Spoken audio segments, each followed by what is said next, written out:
What's up my friends, welcome back, you're watching Hard Video Order Stuff, and today for you I'll go through my best tips for making Instagram friendly sized videos in Final Cut Pro. I'll go through filming clips, setting up your project, editing, and then the best export settings to use. It's going to be a snappy video, so I've got no time for the intro, let's just dive straight in. Firstly, let's tackle filming clips, and it doesn't matter so much if you film horizontally or vertically if you're going to make a square format video. But if you know that your footage is destined to be an Instagram post, I would advise shooting vertically. And that way you can use Instagram's preferred 4:5 aspect ratio and you will retain more resolution. Okay, let's film a clip. I'm going to use this camera. There we go. I've just turned the camera vertically on the tripod. You can hold it, of course. Here we go. Hey guys, I just posted a video where I go through the best techniques for filming and then editing square and 4:5 aspect ratio video in Final Cut. I go through techniques for filming, resolutions, aspect ratios, setting up your project, rendering down, best export settings and that kind of thing. I think you'll like it. It's up in my bio. Go there now. Something worth bearing in mind is it's often better to film with a slightly wider angle than you would usually use, and that's just to give you a little bit more flexibility when cropping. Like the shot you just saw, that was shot at 20mm full frame.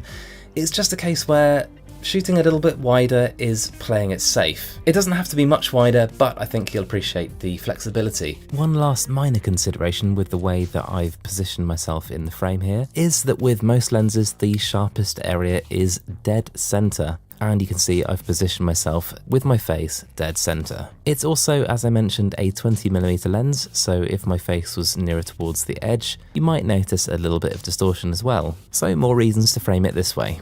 When it comes to resolution, HD is fine.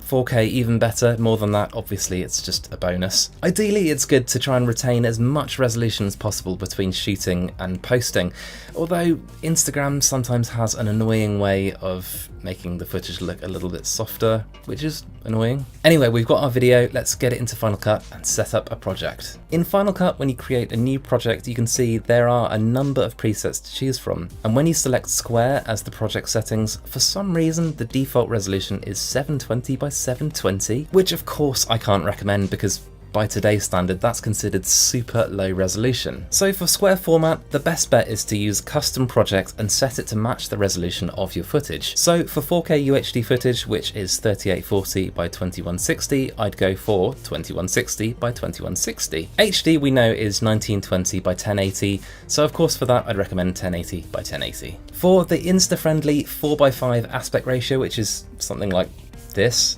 roughly, you want to choose custom again, and I'd recommend the strange resolution of 2160 by 2700. Of course, if you want to set your own resolution and you're not quite sure what that would be, after all 4:5 aspect ratio is kind of a weird one to work out, there's a website I'd recommend and it's called calculateaspectratio.com. It'll give you the exact resolutions there. Brilliant. Anyway, next let's jump in and edit the clips. In Final Cut now, and as you can see I filmed that in 2 clips, and I've got the project set up with the recommended resolution of 2160 by 2700. I've already done the color grading and the audio tweaks, so here's what we've got so far. Hey guys, I just posted a video where I go through the best techniques for filming and then editing square and 4:5 aspect ratio video in Final Cut. I go through techniques for filming, resolutions, aspect ratios, setting up your project, rendering down, best export settings and that kind of thing. I think you'll like it. It's up in my bio.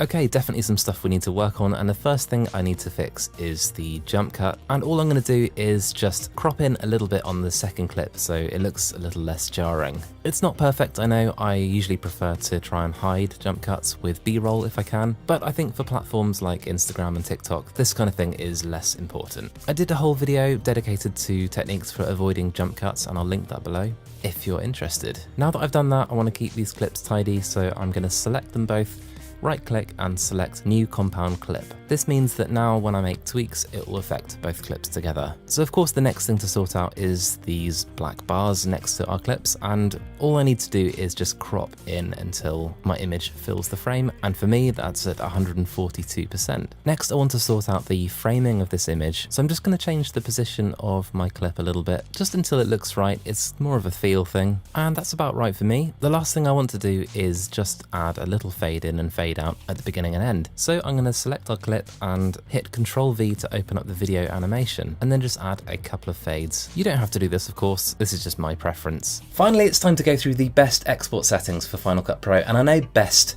is an opinion, but believe me when I say it's a very informed opinion. I did a video a little while ago where I did weeks of research, investigation and testing into what the best settings are for exporting Final Cut and then uploading onto YouTube. I'd recommend watching that video, of course. It sort of broke my brain a little bit for a few weeks.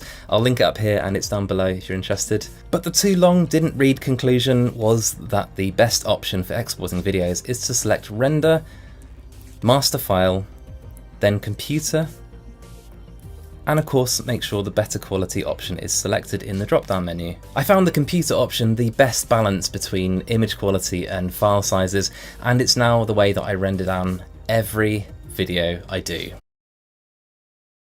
I'm here to share with you some tips and hacks on how you can produce and create professional looking product videos from the comfort of your home without breaking the bank. So for presentation's sake, let's just say that I own a plant shop, and let's get started. First, create your home setup with an open space and a solid backdrop. You can achieve this by simply taping a piece of paper to the wall and to the floor or a table like this. Then grab a lamp and make sure that your area is well lit. Next, place your product in the center of the paper and get your smartphone ready. Now we've got our lights and our camera, and now it's time for action. Play around with the camera lighting and angles until you're happy with the results.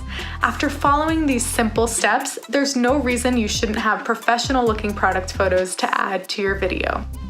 Once you've taken the photos, you're ready to upload them to your promo.com media library and get started on your video. Now, having a good product image is great, but when composing a product video, it's important to add footage that will enhance the feeling that you want your viewers to feel. And in our case, you can add a fun cactus animation. Once I find the one that I like, I'll upload my product photos and get started in the video editor. Within the editor, you can arrange your photos and stock footage in whatever order you want. You can also adjust the length of each clip to make it appear shorter or longer in your video. If you want, you're able to adjust the size and position of your product images as well and crop them to your liking. I'm going to center one of my plants to the right-hand side of the frame to leave space for text and the other in the center.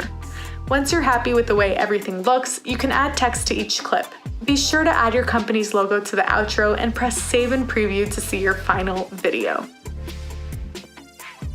So there you have it. No need for professional help or expensive equipment. You can make a stunning and professional product video right from the comfort of your home. For this video, I teamed up with the one and only Tony Leverick Larsen, who is a Norwegian photographer and videographer living in España. On his channel, he does a variety of awesome B-roll product shots and might have some very useful tips for you. So with no further ado, Tony, show us what you got. Tip number one is use a soft light. By soft, I mean light that doesn't create super hard shadows. My preferred way is using the ambient light from the window. I make sure to have my setup placed so that the window casts a light from the top, side and down. One way to see if your light is diffused enough is to place the tip of your finger down on the same surface where you're placing your products and see how clearly you can see the shadow that your finger is casting. Tip number two is to create a setup that works both for video and photos. I see a lot of cool setups that works great for product photography, but sadly won't work for video. Depending on the project, try to create a setup that works for both. It'll save you a lot of time and money in the long run. Tip number three is when in doubt, less is more. It's hard to get specific on this tip because it's really just a leap of faith. But let's compare it to making food. When cooking a dish, it's more important to have a few high quality ingredients and preparing them well than it is to just throw in a ton of different ingredients and spices that basically just drowns the essential taste of the dish. Me personally, I would rather spend more energy on getting light, color and composition correct than buying a lot of props. But don't be afraid to experiment, because it is a creative field. Just make sure you have the basics correct, maybe shoot the basics first and then experiment and see how it goes.